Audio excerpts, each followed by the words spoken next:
So I kind of thought, well, I want to start this series on apologetics, and I want this kind of to be ongoing. So this one's on atheism, and with atheism, with each class, I just kind of want to start with, try this. How's that? Okay. The miracle. What did you do? Can you sing a tune? We thought we would just like echo behind you while you were talking. He's dead.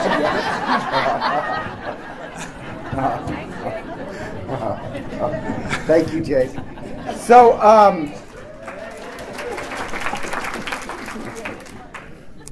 I kind of thought I was going to start with a little description of maybe one impressive person, just because with my fear with teaching apologetics is that I find some Catholic apologetics, instead of converting people to the faith, just yell straight in their face. And here's Albert. So there's this guy named C.S. Lewis, famous writer. He was at one time the head of the atheist group in England. And he said he made such a great debater, apologist, against atheists because he already knew the arguments. And he gets in kind of this writing group with some Catholics and famous people. And over time, just challenging his opinion on things, he actually converts. Actually, he said the thing that made him convert was his love of nature. So sometimes if you meet an atheist, I think you can confront them, but just do so lovingly. They could turn into a C.S. Lewis. And here's C.S. Lewis. He didn't become Catholic. He became Episcopalian, but, you know, he had his chance at heaven. And I'm kind of disappointed with this because he wrote this famous book called Mere Christianity. And like for a couple of years, a lot of BK students who read it, especially when you're a teenager, you start to question, is any of this real? If you hear a lot of people's story, usually when they turn 18-ish, they become atheists. And this one girl at BK, I heard this, but this one girl said, I was thinking about maybe atheism was right. I read Mere Christianity, and it really convinced me that, yes, this is logical. There has to be a God. I just mentioned that because I was kind of sad because BK, one priest, was a decent priest, got upset that the students were reading Mere Christianity because he wasn't Catholic. He was Episcopalian. And he pressured BK into taking it off their reading list. But that kind of apologetics, I don't think helps the Catholic Church. It just hinders us. So, want to kind of make some classes addressing atheism. And I'm going to start with the cosmological arguments. It sounds kind of daunting, the cosmological argument. That just means arguments based on the cosmos, the universe. Although there's been several famous scientists who converted from atheism to theism based on one of these arguments, I think for the vast majority of people, people convert for personal experience reasons. The reasons I believe in God really are not cosmological. They're intensely personal. The cosmological arguments are rational, but I think it's good to know the response. I find very few people are really converted by them. I think they're more converted by the personal, although there's been a couple famous scientists who have been converted by them. So if you ever hear an argument and they're always quoting some physicist, that's probably a cosmological argument. Anyhow, so cosmological argument. Cosmological means based on creation or the cosmos. Interestingly enough, these arguments pre-exist Christianity. They're actually posited by the Greek philosophers, Plato, Aristotle. Now, I'll get into this later. The Greek philosophers, they didn't believe in the Greek gods. Even Aristotle says that's just projections of human beings. But that didn't mean they didn't believe in a God. And the cosmological arguments were actually first introduced by the Greek philosophers. And the cosmological arguments are based on the necessary facts about the universe. None of these arguments point to a personal God, just God, theism. So that's all we have. There's two categories: theism and atheism. In the middle is an agnostic, but I never really understood agnostics. Why would you want to process through life behind the question mark? For God's sakes, make a stand. So all they do is support theism, not any particular religion. And there's four basic ones: motion, cause, contingency, and degree. So I'll go over those. And in one sense, they're all kind of variations of the same thing. The first one is called called the prime mover. And this is Plato's argument, that all the movement in the world and the cosmos is in parted motion. I think like dominoes. You have a series of dominoes, right? Somebody's had to push the first domino over. Everything seems to... that was you. This requires a self-originating motion, as he called it, that set everything into motion and maintains it. In the book Timaeus, Plato believes it's a supreme wisdom and intelligence that creates the universe. He bases this on kind of this idea of starting the original motion, or Aristotle later called it the unmoved mover, which I just like that title, the unmoved mover. So if you think life is kind of like a series of boxcars, train cars, there's not an endless amount of boxcars. Eventually you're going to get to where the engine is pushing it all. Even the Greek philosophers thought it was illogical that you could have this infinite regression, that there would be some time in which there was no motion. There must have been a prime mover who put all motion into being. The Big Bang Theory, the cosmotic egg exploded. This seems to show that at one time there was nothing. Something had to start everything in motion.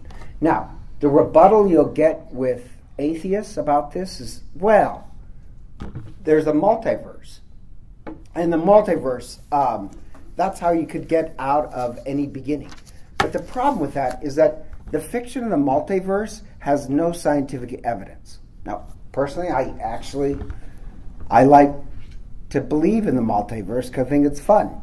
But it's really an escape route and a poor attempt to avoid that either way. There had to have been a beginning. Even if you believe in a multiverse is that there's many, many universes out there. Ours is just one of them.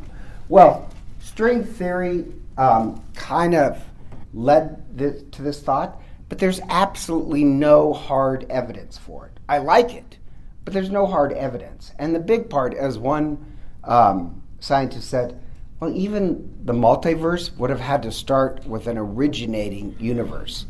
So whenever you hear multiverse, that's their way of getting out of the prime mover. But still, somebody would have had to create the first one. God is the unmoved mover, in our opinion.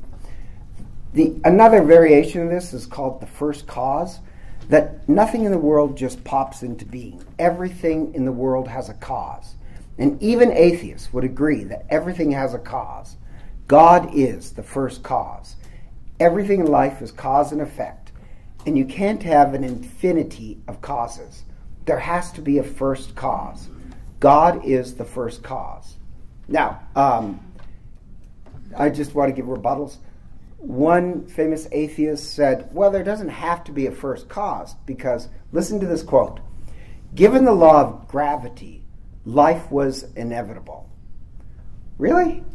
The law of gravity doesn't cause things to fall. It describes how things fall. And gravity doesn't cause life. It only describes gravity. It's a law. it's not necessarily a first cause. Who caused the gravity? Does that make sense? So Vilenkin, and he's actually an agnostic. He's a famous astrophysicist.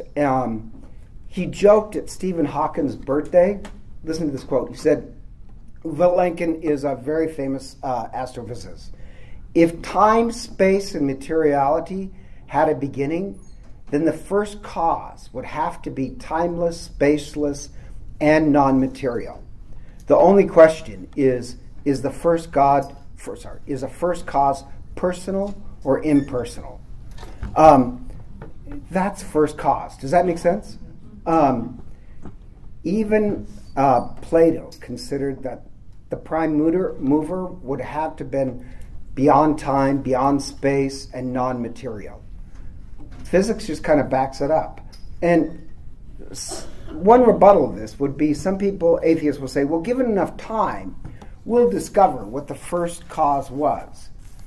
But that's not evidence, that's faith. You just have faith in human beings that they'll find the first cause. You trust that eventually, someday, you'll find it. I'm just saying that the first cause is God. Atheists sometimes accuse theists of what's called the God of the gaps argument, that if we don't know something, well, that must be God. Well, the same way you could have God of the gaps, you can have atheists of the gap as well. You don't know the first cause. I mean, we don't really know what it is, but they just assume that or they have faith that it's going to be some immaterial, impersonal process. That there'll be. Does that make any sense? So we know everything started. Time, space, materiality. That's not a gap of our information. We actually know that from the Big Bang Theory. So I think atheists have atheists of the gap. They believe that that somehow nature just existed. Well, something would have had to have been the first cause. I should pause just to make sure I didn't lose anybody. Does that make sense? Prime mover, first cause. They're not that argument. They're not that hard. They've been around. And if anything, the Big Bang Theory seems to prove, yes, there was a time that there was nothing. And if you're a good scientist, I think that's what you look for. Now, this is not a cosmological argument, but even Darwin, and I think this is kind of interesting, it's not a cosmological one, but Darwin wrote at the end of his life, and he always wanted to be an atheist, or take an atheist position, but he wrote this. He wrote, I feel compelled to look for some first cause, and therefore I deserve to be called a theist. I think that's amazing. He wrote that in 1872, 13 years after the first edition was written, but after that he changed it, and the word evolution appears for the first time in the last edition. And then Darwin uses the word creator 9 times, and uses the word God twice in that edition. Of greater importance, he said, in studying life, is that he wanted to discover the first cause. I actually kind of appreciate that. Late in life, he just wants to discover the first cause. And therefore, as he said, he deserves to be called a theist. Does that make any sense? Atheists want to always argue there is no first cause. I just think that's completely illogical. We know there was a cause. Our belief, our faith is just that the first cause is God. Okay, those are the first two. Make sense? Confusion? Objections? Interesting. As far as the God of the gap goes, the problem with that is as science expands and we start to know more and more and more, those gaps start to close and close and close.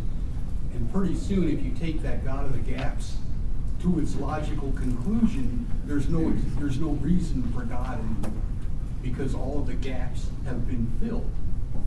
So there aren't any gaps for God to fill. That's the problem with that atheist position, is we run out of gaps.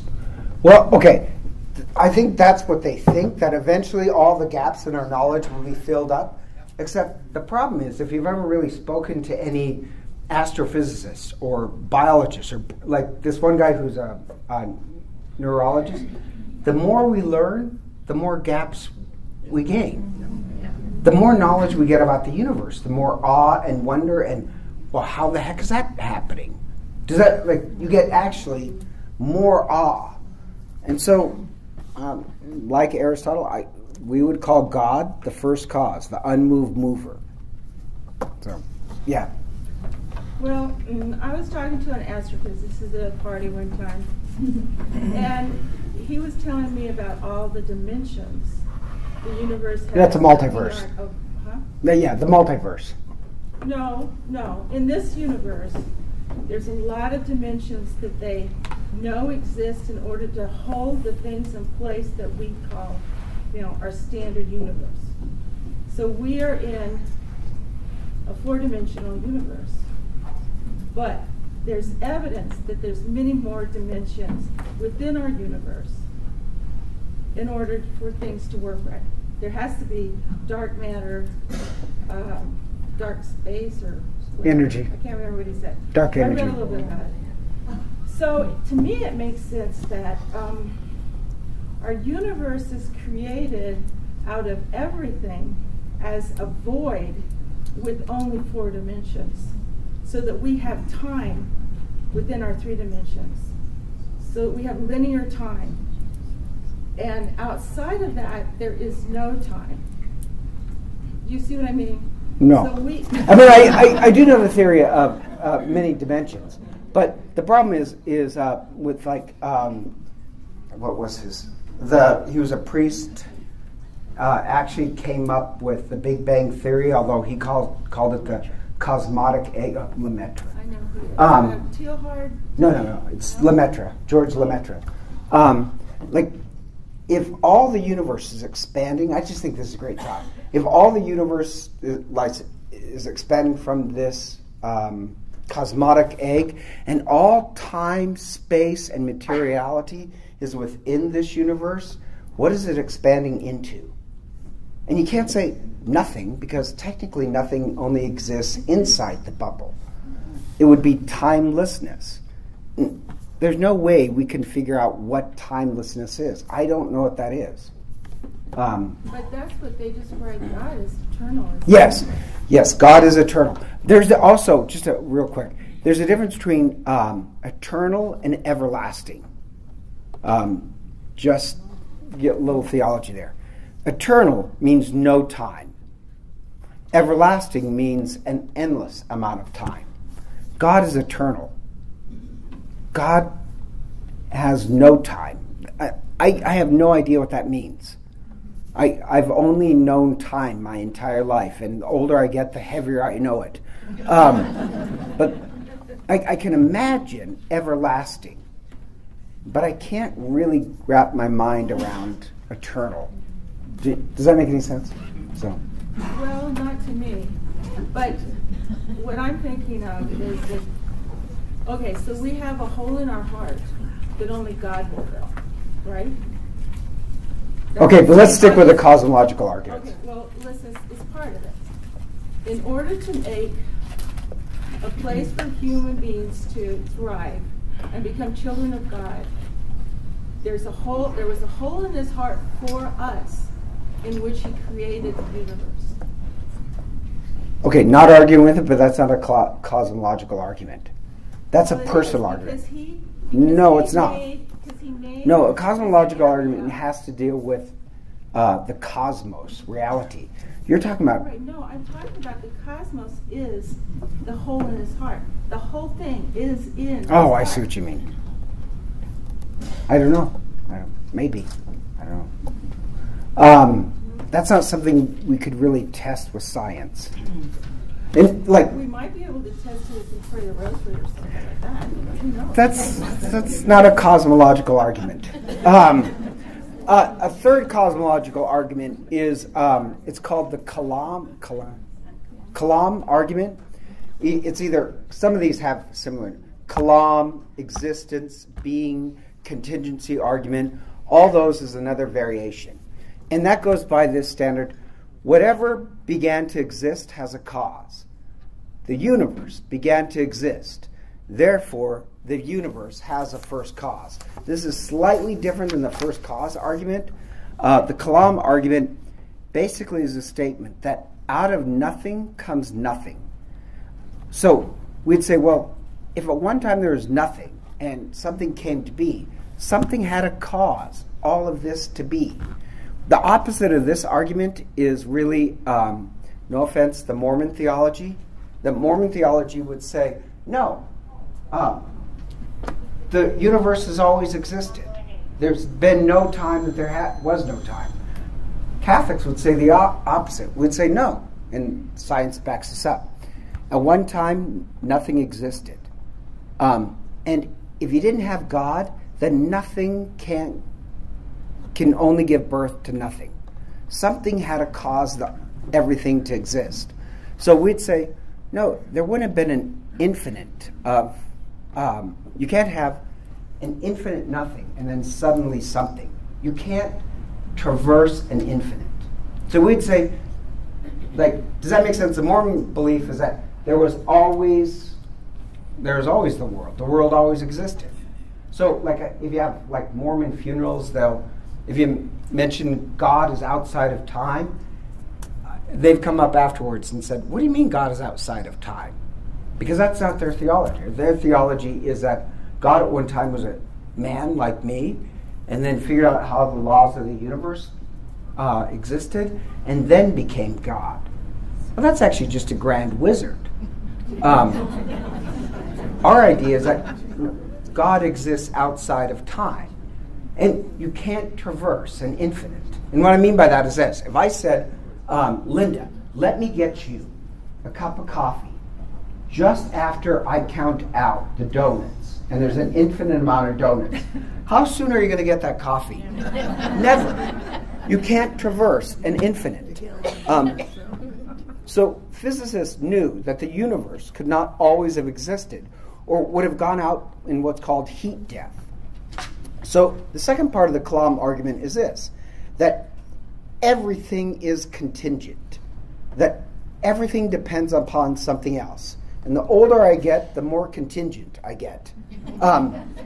Contingent is this. Have you ever watched, and this is a strange illustration, I'm embarrassed to admit it, but I've watched it, Naked and Afraid. And, okay, what I've learned from Naked and Afraid is that we are very contingent beings. You know, we're not like, we're very contingent. I need fire, I need shelter. We're very contingent. Logically, you cannot have a world that everything has always been contingent, because by definition, it couldn't have ever existed. So there has to be one necessary being, a being that's always existed. Since you can't have an infinite regression, is impossible, there has to be one necessary being. Basically, the Kalam argument is this. Why does anything exist? Nothing just pops into being. It's not like all of a sudden an elephant is just going to pop into the room and we're like, where did that one come from again? Nothing just pops into being. It's caused by something.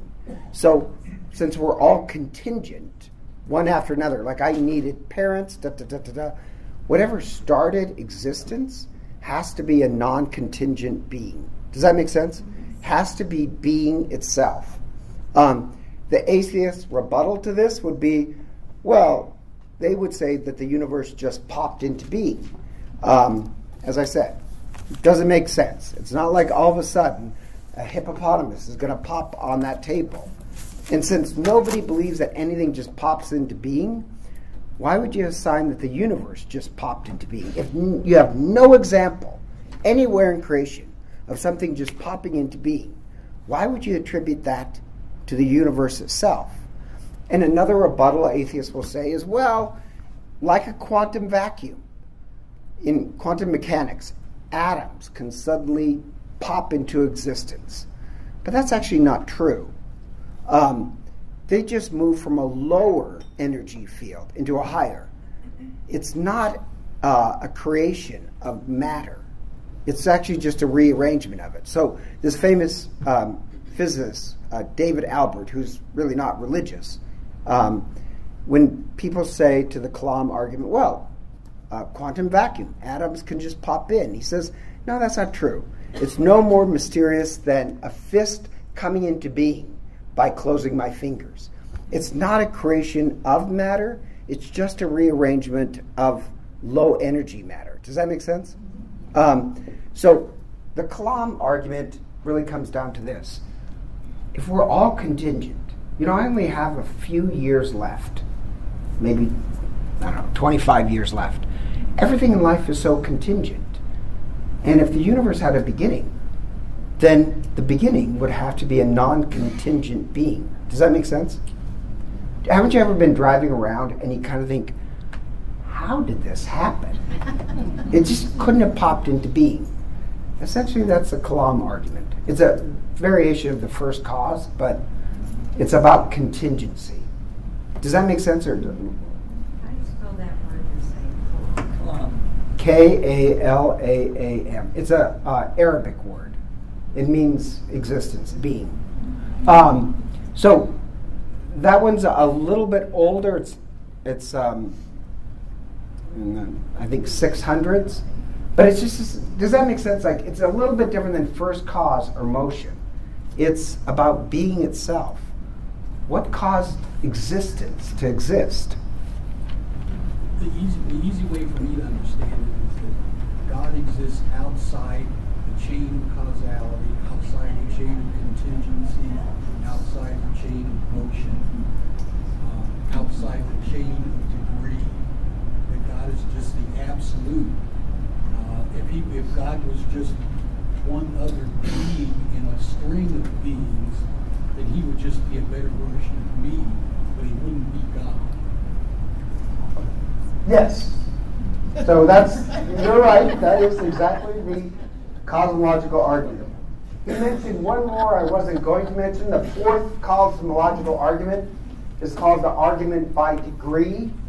So the argument by degree is that everything in creation is in a state of a degree of perfection, but not perfect itself.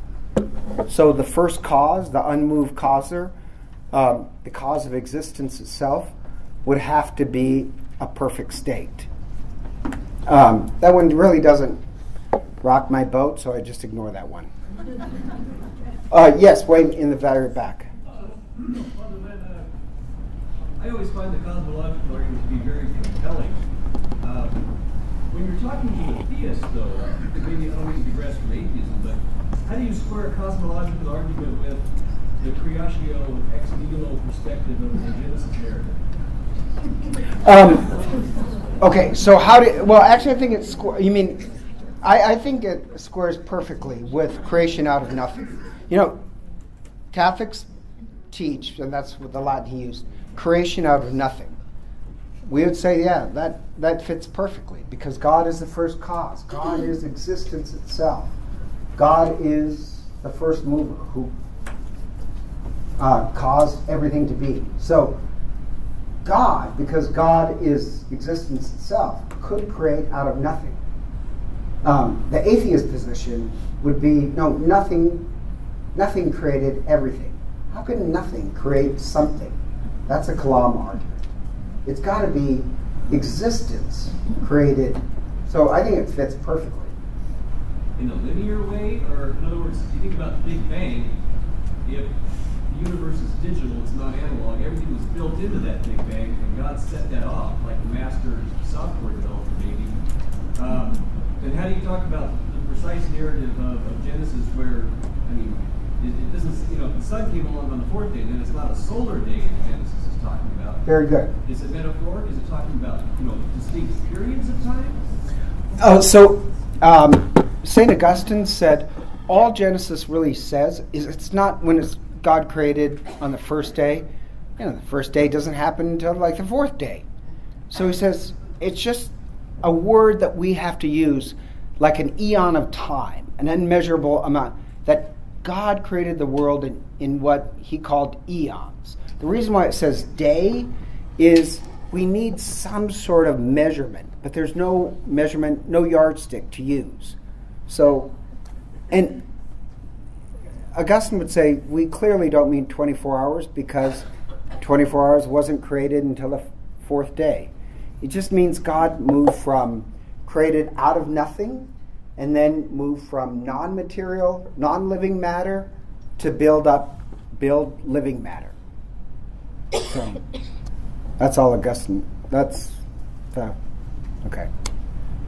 Okay, another cosmological argument, and I have to say, this one does rock my boat.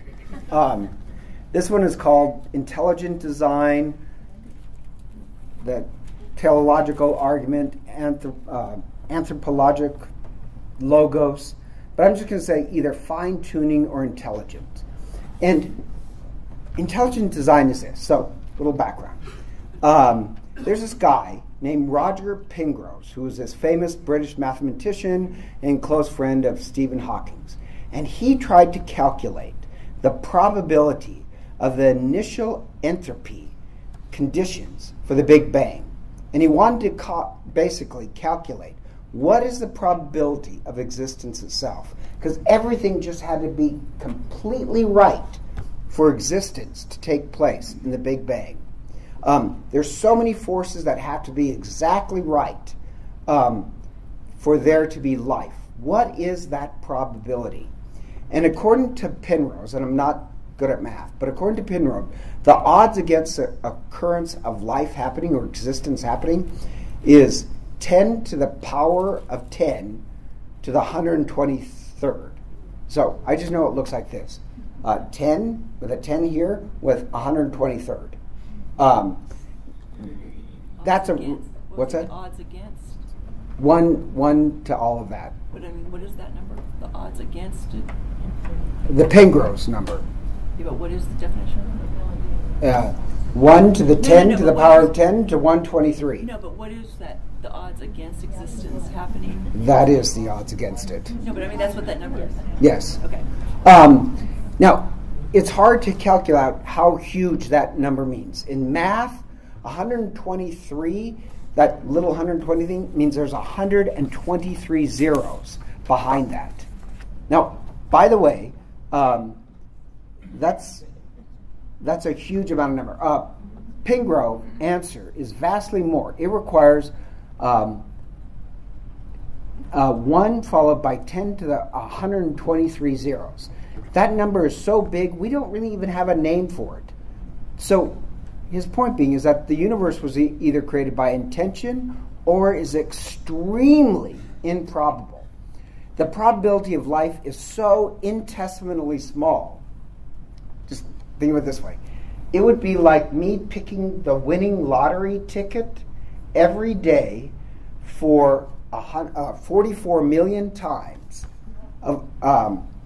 If I kept winning the lottery 44 million times, at what point are you going to say, I think this is rigged? Now, so they say you're more likely to pick out just one atom in the universe. You're more probable to pick out one atom in the universe than actually life existing. And what I mean by that is this. Think about this. It takes the Earth compared to the Sun, 1,000,000.3 Earths could fit inside the Sun. That's how big the Sun is. So 1,000,000.3 Earths can fit inside the Sun. And the Sun, they calculated, has the amount of atoms of 10 to the power of 57. And the atoms in all the suns in the universe, I have no idea how they figured this out, is 10 to the power of 80. So you're more likely to pick out that one atom in the entire universe than the chance of 10 to the power of 123. Do you see how infinitesimally small that is? Could you pick out the right atom in all the suns of the universe? You're more likely to do that than life existing. So my joke is this, and I use this line a lot. I don't have enough faith to be an atheist. You mean for millions and millions of tries, one person would always win the lottery, I don't have enough faith to believe that. I don't have enough faith to be an atheist. Or the common literary description, you'll hear this a lot, is the improbability. This is not mathematical, just a description. It is like filling a room full of monkeys with a typewriter and just accidentally they type out the complete works of Shakespeare without one grammatical mistake. I don't have enough faith to be an atheist. The probability is so infinitesimally low. Leonard Susskind, who's this non-religious string theorist, wrote a paper on the universal constant. And he said, I like this, a statistically miraculous event would be needed by an unknown agent to allow the creation of the universe. In practical terms, in probability theory, odds less than 10 to the 50th equals 0 probability. So the Penrose number is more than a trillion times less than that. A trillion times less than mathematical the meaning definition of improbable. In short, the Penrose number tells us that an accident or coincidental creation of the universe is highly improbable. So the scientific community was kind of stunned at this discovery of how complex and sensitive the nexus of conditions must be in order to give birth to the universe, to permit even the origins of life. The universe, in fact, tends to be incredibly fine-tuned for the inception of existence. So that's why sometimes it's called the fine-tune argument. So in this book, The Emperor's New Mind, Penrose argues that the known laws of physics are inadequate to explain the phenomenon of even consciousness itself. How does non-living matter become conscious of itself when even non-living matter is so improbable? And in the film A Brief History of Time, Penrose said, I think I would say that the universe has a purpose. It's not somehow just there by accident. Some people, I think, take the view that the universe is just there and it runs along. But it's a bit like it just sort of computes and we happen somehow by accident to find ourselves in this thing. But I don't think that's a very fruitful or helpful way of looking at the universe. I think that there's something much deeper about it. Now, he states he doesn't believe in religion, but life existence is so improbable. Even he says there has to be a different meaning. As I said, most people aren't convinced by the cosmological arguments, but one who was this guy named Fred Hoyle, who personally I always thought was kind of a jerk if you read his history, but he's a very famous atheist scientist, and he's Nobel Prize winner. He's actually the one who came up with the term Big Bang, and he meant it as an insult because he couldn't believe in the Big Bang theory. He had to believe life always existed. So mockingly, he called it the Big Bang theory. And later it's proven out to be right. But he is a genius. He's a Nobel Prize winner. And he solves the problem, how carbon was created for life, but just the complexity of the fine-tuning of the universe, he finally converted to theism. And this is Fred who said that he has to believe there is a God because the universe is so complex. It can't be just an accident. He's not saying he believes in religion. He's just saying that it seems to speak about an intelligence. So my example, just if I'm walking on the beach and I see seashells arranged and it spells out, I love you, you know what my first thought's going to be? Two lovers were walking on the beach and somebody wrote this to somebody else. That is, my first thought is not mathematically, what an improbable event that shells would just, I don't have enough faith to be an atheist. Or Dr. Paul Davies from the University of Arizona, who was an agnostic, wrote this article, Taking Science on Faith. And he makes this old argument that it'd be impossible to do science if you didn't think there was this order to the universe. If the universe itself was just an accident, then disorder just, things just happen. How could you do science? He says, this is a quote, all science proceeds on the assumption that nature is ordered in a rational, intelligent way. You couldn't be a scientist if you thought the universe was just a meaningless jumble of odds and ends haphazardly juxtaposed. Then he asks, where do these laws come from? And why is there such order? And he got this huge backlash when he wrote that of criticism and hate mail. The answers come from, well, that's not a scientific answer. Nobody knows. And his favorite reply is, there is no reason that they are what they are. Because the more he thought about this, the idea that laws, laws of physics, exist reasonlessly, that's what he said, is deeply irrational. It's a deeply irrational phenomenon, that the world is ordered logically, and there are reasons for that. If one traces these reasons all the way back down to the bedrock of reality, the laws of physics, the only way to find the reason,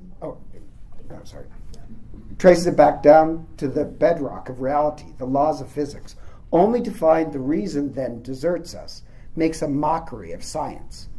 I think it's brilliant what he said. Does that make, wait a minute, you operate off these complex laws of physics, and then you say at the bedrock of it, it's all an accident? That doesn't make sense. There had to have been an intelligent design. He's saying that, I think his fight, when he wrote that, is really brilliant, that there is this intelligence that seemed to bring about these intelligent laws of physics. Isaac Newton believed this. Isaac Newton thought he'd be remembered more because of his theology than by his scientific discoveries. Even Einstein believed this. Now, I mentioned Einstein for a specific reason. The godfather of modern atheism is this guy named Richard Dawkins. But in his book, he says, well, Einstein was an atheist because he believed in rationality. That's called a lie. Einstein said, called, quote unquote, dogs, people who say that he's an atheist. He says, I am not an atheist. I believe in the God of Spinoza. So, anyhow, with Einstein, he said he believed in what's called cosmic religion. What he meant by that is that there's this rational order to the cosmos that inspires awe and humility that's akin to a religious feeling. And what he means by a cosmic religion, that had to have been created by a superintelligence. So Einstein's morality, his vegetarianism, his nonviolence is based on this idea that the universe is born from this intelligence. And so he had this line, I like this line, subtle is the Lord, malicious he is not. So that quote is above the fireplace in the math building in Princeton. And he said, the human mind is not capable of grasping the universe. We are like a little child entering a huge library. The walls are covered from ceiling with books on many different languages. The child knows somebody must have written these books. If there's a design, there's a designer. And the designer speaks about a morality. Like even Einstein, that's basically what he's saying, is intelligent design. That there's such complexity and logic to the universe that there has to be this intelligence. Before, the analogy of this was the clockmaker, that the universe is like this clock, that, if you have a clock and all the gears are just made for each other, there had to have been a clockmaker. But the laws of the universe, the laws of physics, are beautifully structured to make the universe. And like you could say, well, the laws, this is a rebuttal. Atheists will say, well, the laws of the universe also can make something complex like a snowflake, right? The laws of gravity, it all works. But the rebuttal to that is, but a snowflake doesn't have code in it. A snowflake doesn't have information, where like DNA, it has a code to it. A snowflake is just a repeatable process. DNA carries complex information.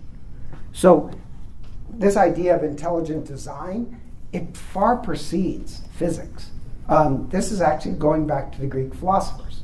The Greek philosophers, when they look at nature and math, they would call this the logos. Logos is where we get kind of the word logic. They believe that there was this divine intelligence that made everything, that governs everything. They called that the logos. Now, why is that important for Christians to know? Anybody want to guess? Oh. John. In the Greek. Yes. John. In the beginning was the Logos, and the Logos was God. And that's the opening of John. Yeah. For you to read the Gospel of John, you have to know a little Greek philosophy. And one Greek philosophical term is the logos. John says, in the beginning was the logos, and the logos was God. And the logos takes on human flesh. That's an intelligent design argument. But even more so, I know this sounds strange, but do you remember we had a deacon here who got kicked out? He didn't get kicked out. He moved.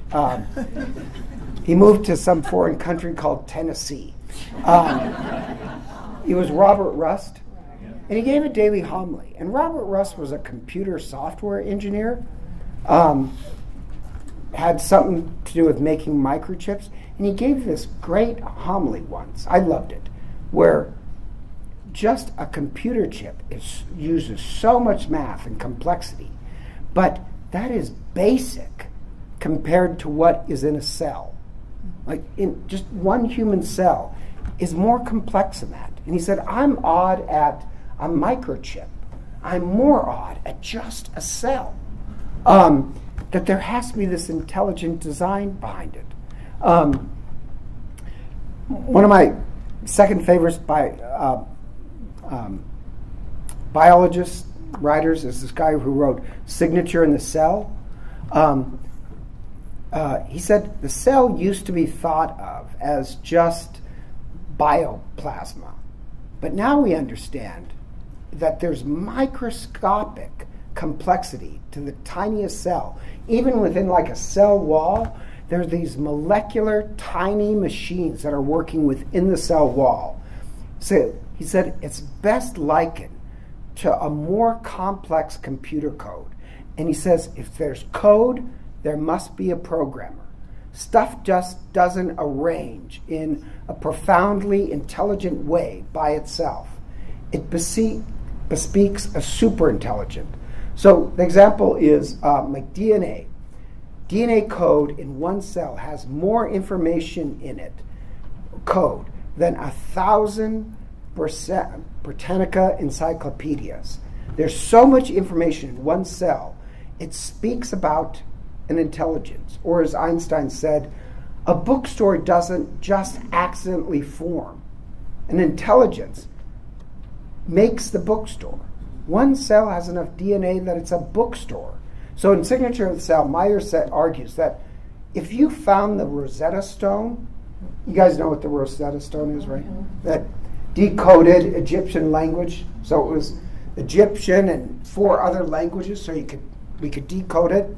When we found the Rosetta Stone, we didn't look at this carved piece of stone and say, oh, it's accidentally formed by erosion and wind. We immediately knew there was an intelligence who wrote this stone. We just couldn't decode it. It took decades to decode the language. But we eventually decoded ancient Egyptian. And he says the cell has tons more information than the Rosetta Stone. In the same way, when you find the Rosetta Stone, you know, I don't know what it means, but it speaks of intelligence. He said biology is so complex, it speaks of intelligence. Now, Richard Dawkins, the atheist, said that he is open. No, you have to understand this. Richard Dawkins says, he likes to say this, drives me up the wall. He says, well, atheists are rational and theists are emotional. I think that's ridiculous. But his big thing is that atheists work by evidence. And then Richard Dawkins says, because of the complexity of just the cell, he says he believes that life on Earth was seeded by aliens. And this is called panspermia. But, so listen, he believes believing in a first cause or a prime mover or an intelligence creation is irrational, because he says there's no proof. But he doesn't believe aliens started life on Earth. There's no proof of that either. Or a very famous atheist biologist, Flew, said he came to believe in God due to this intelligent design. And he was mocked by many who never read his work. But he said he just went where the evidence led him. He was not saying he believes in an afterlife or religion or getting fire insurance. He's just saying that his view of science led him where the evidence was, that there has to be this super intelligence that bespeaks. Now, I know I'm getting into biology rather than the cosmos, but just in Scientific Digest 2010, they discovered that just for cell division, it takes 4,000 coordinated proteins to come together for one cell to divide. Now, that's a remarkable statement. Microscopically, it takes 4,000 different proteins. What a wealth of information we possess about biology. It doesn't explain how life emerged, but it does show how complex it is. And if you want to watch a video on intelligent design, you can go to YouTube. There's this video called The Devil's Delusion. I think the first half of it is pretty good, because this guy goes around, and he has a book. I don't have a book, but he goes around, and he goes around and he has this colorful book, and he says to people, he says, "Are you an atheist?" And now all these college students will say, "Well, yeah, I'm an atheist." And he says, "Well, look at this book.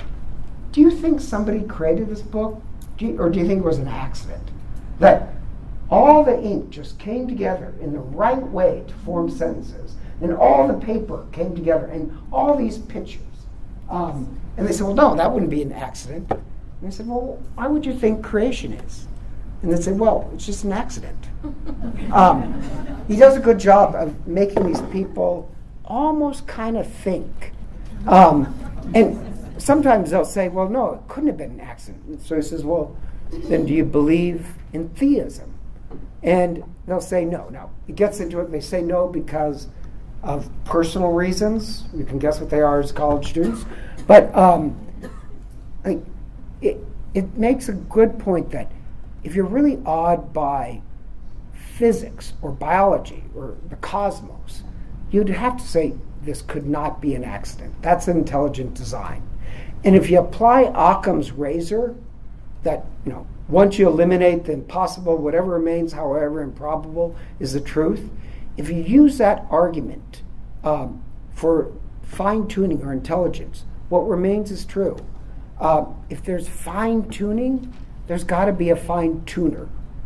Does that make sense? Okay.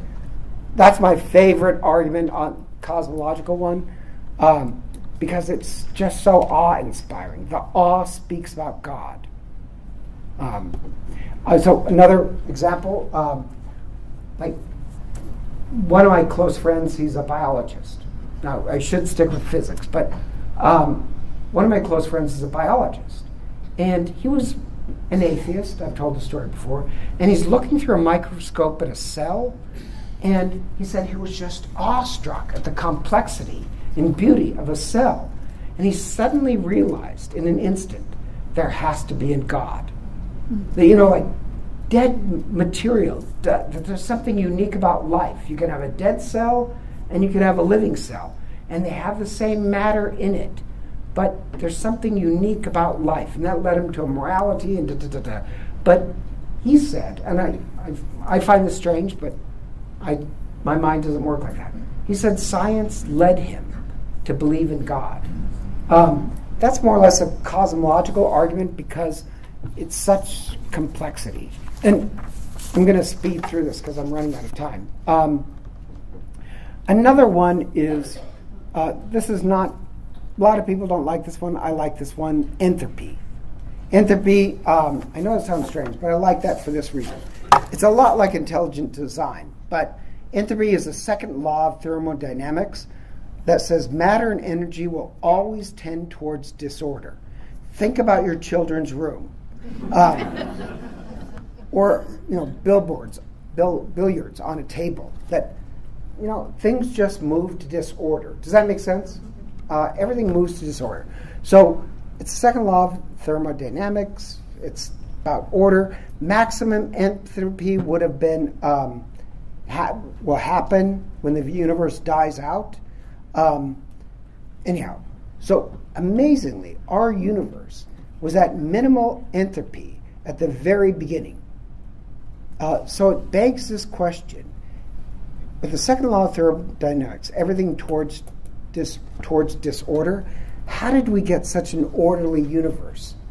Just look at the initial condition, anthropic conditions, for life to exist on Earth. Every physical system in our universe or the multiverse, if it exists, has to obey the second law of thermodynamics. So why is there such order? Taken this way, this one guy said it this way, that if you took a jet plane and took it all apart and spread all its parts all over, how long would you have to wait until all those parts intelligently just worked together and became a jet plane? I mean, it's the same thing with physics or biology. You can say, well, all these chemicals just came together and formed a cell, and then certain cells formed into an eye. He said, that's like saying a jet plane will just miraculously assemble itself. What will happen to a jet plane if it's spread out over a field over time? It'll go to more disorder. The computer boards will, start to disintegrate. Parts will start to disintegrate. Why is there such complexity and order if the universe tends towards disorder? What caused it to be such order? It's still an intelligent design argument, but I like it as well. So, make sense? Okay, so now I'm going to just stop because, one more. So, this is biology, not cosmos, but my very favorite biologist is this guy named Francis Collins. He wrote the book called Language of God, and he won the Nobel Prize on discovering or mapping the human genome. And he was an atheist all through college. And what I like about him is this. He admits that he was an atheist because he wanted to sleep with whoever he wanted to sleep with. It's good that he's honest. He said he just wanted to live whatever life he had without anybody telling him what to do. And if a God exists, then there has to be a moral code, and I don't want people telling me what to do. So it becomes this famous biologist, except he has a daughter. He deeply falls in love with his daughter. And then after he loves his daughter, when he starts looking at his work in biology, that's why he calls DNA the language of God, he said, after with love, all of a sudden, all his biological work spoke about this divine intelligence. So I just like that because if you're going to make a cosmological argument that there has to be a God because there is such an intelligent design, I think Francis Collins is right. Until people know love, like the love he had for his daughter, I don't think you can see the intelligence behind the design. Love allows you to see that. I think he's right. Anyhow, he now is actually a minister, Christian minister and biologist, part-time minister. And he says just think about this, an atheist in college is now a Nobel Prize winning biologist who's also a minister. But what won him over again was intelligent design, but he could only see the intelligence, not with an education, but with eyes of love. So, okay, stop. Reactions, objections. Yes. I have a friend who was arguing with me about evolution. She has a friend who was arguing with her about evolution. And she said, well, we were evolved from apes. And I said, well, how come we still have apes then? See, I believe in evolution. I just don't believe in Darwinism. But that's a different position. Oh, sorry. Anybody else? My son's a biologist, and we were talking. He was describing what goes on in a baby when it's in the womb with the nerves. The nerve system in your body is a single source. And when the baby is being born, those nerves go out, tentacles throughout the whole fetus. And chemicals in front of the nerves as they move through break down the cells and let it move. And the whole body is set up and wired that way. Nerves go out, they go find their spot throughout the whole body, every of you. Just like that little bit of how nerves to grow have these cells. I just don't get the atheist argument that, well, it could have been an accident. There's nothing about that speaks of accident. That speaks of intelligent design. All right, so that's a class. We'll actually continue more of these arguments, but that's all the cosmological arguments. So I'll see you guys